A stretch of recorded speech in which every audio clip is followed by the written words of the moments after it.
Ang altar na pagsusunugan ng handog. Ika-27 kabanata. Magpagawa ka ng altar na gawa sa akasya. 7 kalahating talampakan ang haba. 7 kalahating talampakan din ang lapad. At 4 kalahating talampakan ang taas. Palagyan ito ng parang mga sungay sa 4 na sulok. Nakasama ng ginawa ng gawin ang altar.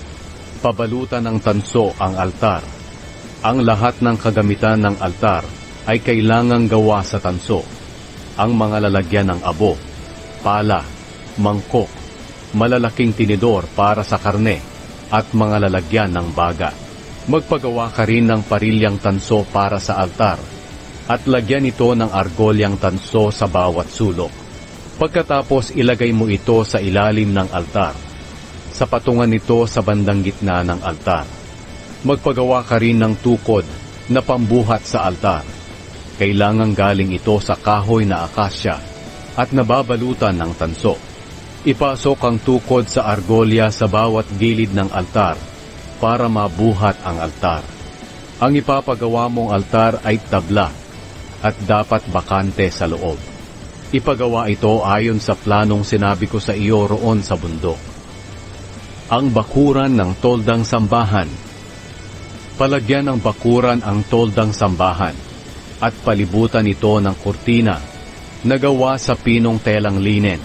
Ang haba ng kurtina sa bandang timog ay 150 talampakan.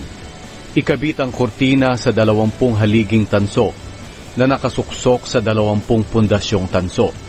Ang pagkakabitan ng kurtina ay ang mga kawit na pilak na nakakabit sa baras na pilak sa mga haligi.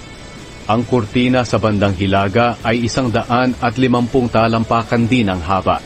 Ikabit din ito sa 20 haliging tanso na nakasuksok sa 20 pundasyong tanso.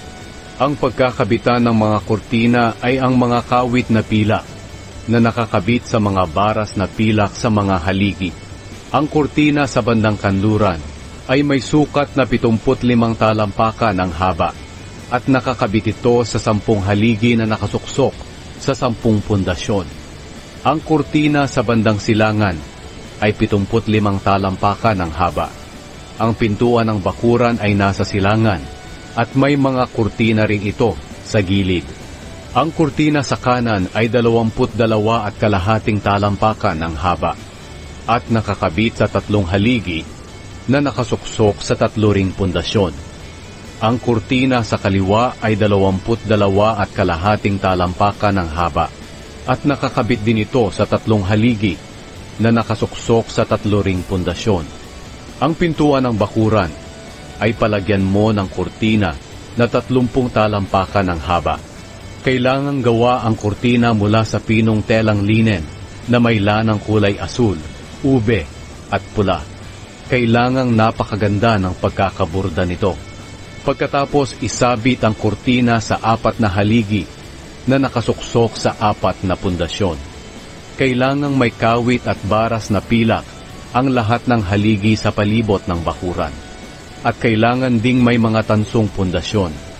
Ang buong sukat ng bakuran ay 150 talampakan ang haba at 75 talampakan ang lapad. Napapalibutan ito ng kurtinang pinong telang linen na 7 kalahating talampakan ang taas. Ang mga haligi nito ay nakasuksok sa mga pundasyong tanso. Kailangang purong tanso ang lahat ng kagamitan sa toldang sambahan, pati na ang lahat ng tulos ng tolda at sa bakuran nito. Ang pangangalaga sa ilawan ng toldang sambahan. Utusan mo ang mga Israelita na dalhan kanila ng purong langis na mula sa pinigang olibo para sa mga ilaw ng tolda, para tuloy-tuloy ang pag-ilaw nito. Ilagay ang lalagyan ng ilaw sa labas ng kurtina na tumatakip sa kahon ng kasunduan. Si Aaron at ang mga anak niyang lalaki ang mag-aasikaso sa mga ilaw sa toldang tipanan. Sisindihan nila ito sa aking presensya araw at gabi. Ang tuntuning ito'y dapat sundin ng mga Israelita at ng susunod pa nilang mga henerasyon.